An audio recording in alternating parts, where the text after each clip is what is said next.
Fala galera, como é que vocês estão? Tudo bem? Meu nome é Joaquim, vocês estão no Historiador da Fantasia e hoje é um vídeo especial porque é o meu primeiro vídeo nesse formato. Eu acabei de me formar em História e eu vou fazer uma série de vídeos aqui no canal sobre as obras literárias que eu tenho aqui em casa e eu espero bastante que vocês gostem. E tem vários gêneros, fantasia, ficção científica, e hoje o primeiro vídeo desse capítulo vai ser com o meu queridinho aqui, lindão, Elric de Milne Boné, do Julian Blondel, inspirado no livro do Michael Moorcock, de mesmo nome. Só que essa aqui é outra versão, e o criador, Michael Moorcock, já admitiu que essa é a versão que chega mais perto da obra dele.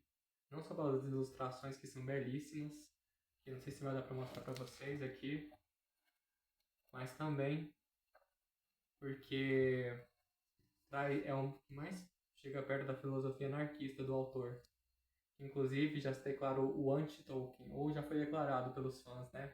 Porque ele vai na total contramão de fantasias para crianças como O Senhor dos Anéis, o Harry Potter, que trazem esse mundinho fantasioso mais lúdico. Aqui não, aqui é sangue no olho, realmente.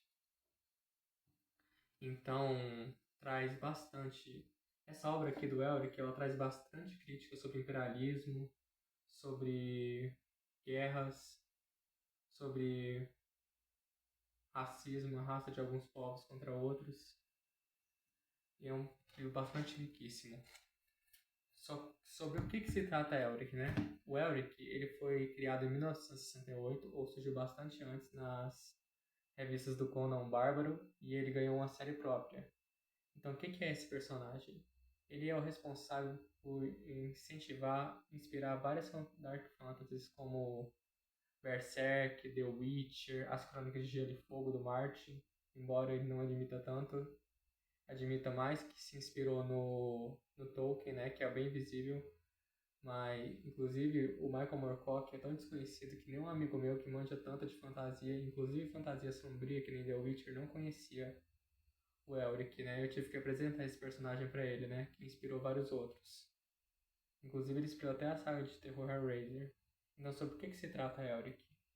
É a história de um imperador albino que nasceu fraco e decadente, e ele é príncipe de uma nação, os Melniboneanos, que são um reino de infelizes, para não dizer outra coisa.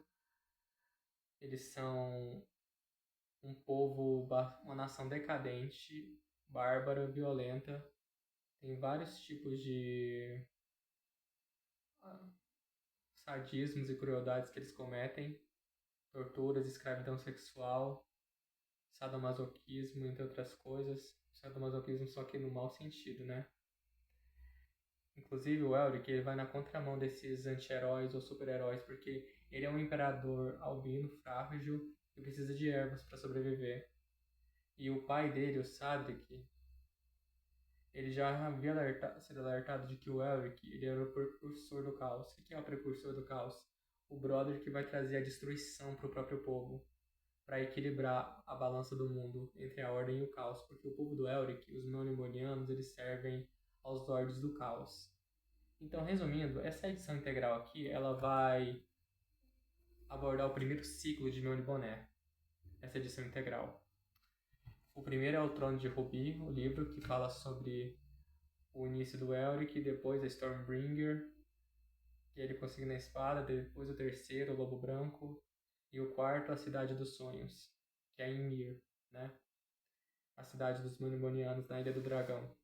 Então vamos dar um resuminho rápido sobre o que fala o primeiro livro. O Trono de Rubi é a apresentação do Elric, ele com a esposa dele, a Simoril, que inclusive é a prima dele, o Ircon, que é meio que o Loki desse universo, tentando usurpar o trono do irmão. Ele quer poder, inclusive numa batalha em que o Elric tá... O Elric, ele precisa de ervas e de sangue de virgens para sobreviver, né? Então ele não é tão forte assim. Então, numa batalha, na hora que o Elric está prestes a ser salvo, o Irkon corta a corda do navio e deixa ele se afogar no mar. Só que o Elric volta e, para Meliboné, com a ajuda do Senhor do Mar, Strash tem vários espíritos e deuses nesse universo, né? Seres elementais também. E aí, o Elric volta desafia o Irkon, prende ele e dá uma sentença pior que a morte para ele ser caçado por todo mundo no mundo, colocar um alvo na cabeça dele. Só que antes que isso possa acontecer, o Irkon se liberta fazendo um acordo, possivelmente com o Ariok, que é o principal Lorde do Caos. Ele se liberta e, com seus poderes, ele mata vários Melibonianos e rapta a Simoril. E o Elric, no segundo livro, fica desesperado por ela. Fica... Sem ela, ela é a âncora dele, né? Sem ela, ele fica atordoado. Não âncora moral, né? Porque esse povo dos Melibonianos não tem moral nenhuma. Mas ele fica perdido sem ela. Ele até faz um pacto com... não só com o Stracha, mas com o Elemental da Terra. E aí eles conseguem um navio para vagar pelo mundo. E o Elric, com um novo acordo que ele fez com o Ariok, ele vai até onde está o Irkon, onde, inclusive uma parte bem legal, que já houveram deuses da Ordem do Caos que já batalharam em um lugar que está deserto, em ruínas, um deserto bem interessante. Aí o Irkon batalha com o Elric, e aí o Ariok, ele tem a ideia de dar 2 filhas dele pro Ariok e pro Irkon. Quer dizer, pro Ariok e pro Irkon não, pro Elric e pro Irkon. Que é as espadas dele, que são filhas dele, espadas de muito poder, que são filhas do Senhor do Caos. O Elric recebe a Stormbringer e o Irkon recebe a Morning Blade. Os dois lutam, o Elric vence, resumindo. Só que não mata o Irkon, porque o Ariok já tinha dado o ultimato dele sobre a profecia, o acordo dos dois, um trono por uma vida e uma vida por um trono. Então, o Elric poupa o Irkon, e tem uma cena bem engraçada que quando ele retorna com a Simoril, pouco depois que ele retorna com ela, triunfante, ele não mata o Irkon, tem várias chances de matar, ele não mata, ele abandona a Simoril e o trono de Meliboné, coloca a coroa na cabeça do Irkon na frente de todo mundo e sai vazado.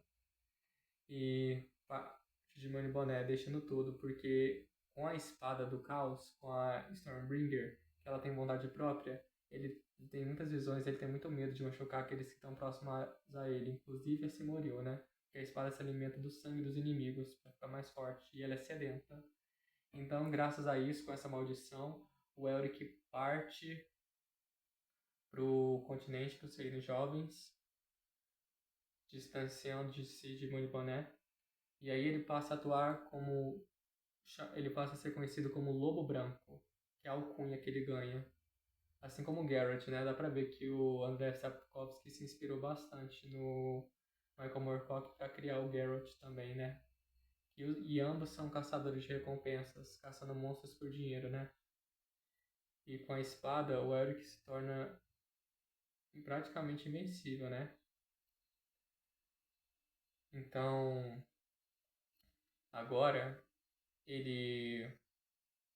na jornada dele, ele conhece um tal de Smiorgon, o Calvo, que vira amigo dele, que ele liberta de escravizadores, senhores de escravos. Inclusive tem uma crítica bastante feroz aqui nesse lugar, não só a escravidão, sobre como também a Idade Média e o feudalismo, porque a Inglaterra, ela é por muito tempo considerada como o ápice da modernização da civilidade, da civilização do ethos burguês, né? Então, o Michael Moorcock quis trazer uma crítica à Inglaterra, porque os Melibonianos são a Inglaterra, digamos, no período, não só no período colonial, mas também no período imperialista, né? A Inglaterra imperialista. Esses regimes capitalistas, tipo, um país hoje em dia só é tão desenvolvido, seria muito bom para viver, porque ele suga de países capitalistas subordinados, né? E Moniboné devastou várias nações, pegou o que queria, escravizou vários inocentes. E aí o Elric está destinado a trazer o fim do próprio povo para equilibrar a balança da ordem e o caos. Inclusive, Moniboné hoje é um reino decadente, né? E tem também o Senhor de Dragões, que é muito amigo do Elric, que treina seus filhos para serem novos senhores de dragões, mas nessa trama não é tão importante. O importante é que nos Reinos Jovens, o Elric, numa cidade bem famosa, conhece uma feiticeira que leva ele até o Saxif, que é um antigo Meliboniano feiticeiro que ficou anos preso em outra dimensão, porque ele fez um pacto com Mabelode, que é outro senhor do caos, além do Arioch. E ele tinha uma amada, que é essa feiticeira aí, que é um plot twist que se revela depois. Essa feiticeira que amava ele. Então, quando ela morre novamente, aí o Saxif manda o Elric de volta pra linha do tempo dele, pra dimensão dele, e ele volta a navegar pelos mares com o Smiorgan, com o capitão. E aí a gente entra, sai, aí é o terceiro livro ainda, o Lobo Branco, né? Só que aí, no quarto livro, o Elric encontra uma ilha na qual os antepassados dele viveram. Vários homens são mortos de novo, porque essa história não tem pudor em matar ninguém, mata bastante gente. E aí, no meio dessa ilha tem uma cidade, tipo uma cidade meio asteca, meio maia, meio inca, bem interessante, no qual o Elric descobre que tem um antepassado dele vivendo lá. E um tipo de xamã que tem 10 mil anos. E toda a história daquele lugar está gravada em tatuagens no corpo dele e nas paredes que ele escreve com a tinta. Então o Elric descobre que tudo que ele já viu lá está escrito lá. E que o Elric estaria lá, está tudo escrito lá porque ele vê também o futuro, ele prevê tudo esse cara. Então o Elric, como por misericórdia, mata esse cara que está vivo há 10 mil anos, libertando ele.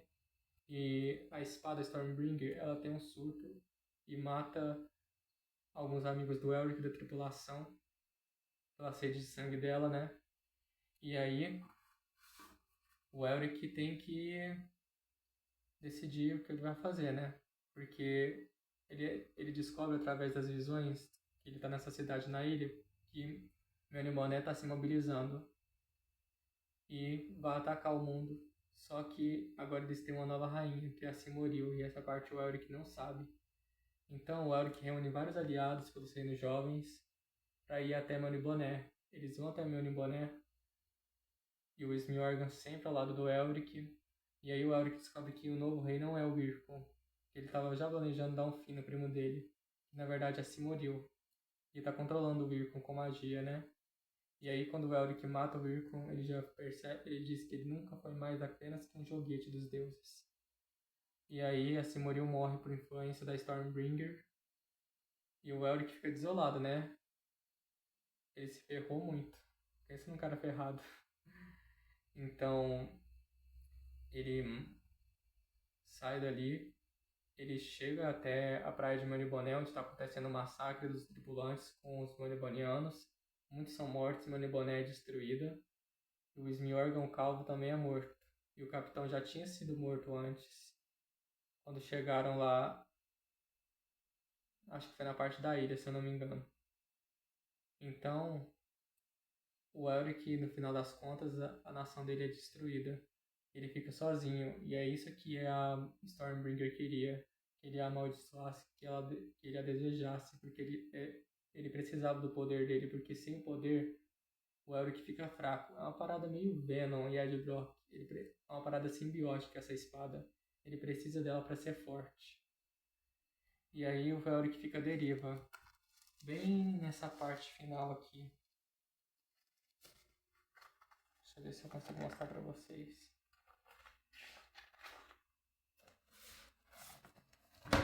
Aqui. Aí o Elric já tá imerso na solidão, ele tá sozinho, sem ninguém.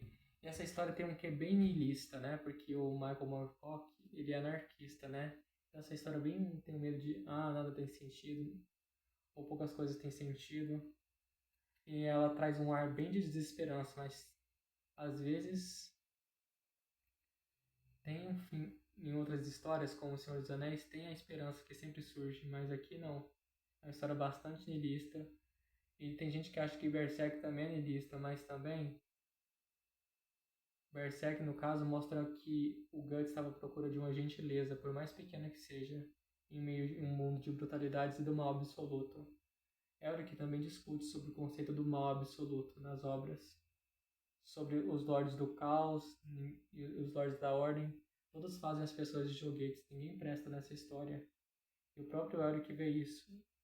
E a jornada dele é a desconstrução do mito, porque o Elric, ele era um aristocrata decadente. Ele podia não ser o mais forte, mas ele leu várias vezes os livros da Biblioteca Real e adquiriu muito conhecimento e não via sentido na barbaridade do povo dele. Ou seja, ele tenta não ser violento, mas ele é obrigado a ser em quase todas as situações. Inclusive vai sair o novo volume do Elric, o Necromante, que é o 5º volume que vai fazer parte do 2º ciclo de Melniboné. Não sei se eu vou poder comprar ele no momento, mas eu narro aqui pra vocês. Se não tiver problema, deixa a história na internet e tudo mais. E, gente, esse aqui foi o meu primeiro vídeo. Eu espero que vocês tenham gostado. Na próxima parte, talvez eu traga o livro de Duna ou a Revolução dos Bichos, né? Se vocês quiserem. Digam aí nos comentários se vocês vão querer algum. E é isso, gente. Esse livro, a crítica dele ao imperialismo, à violência é muito da hora. Eu espero que vocês tenham gostado. E eu vou ficando por aqui. Tchau, obrigado.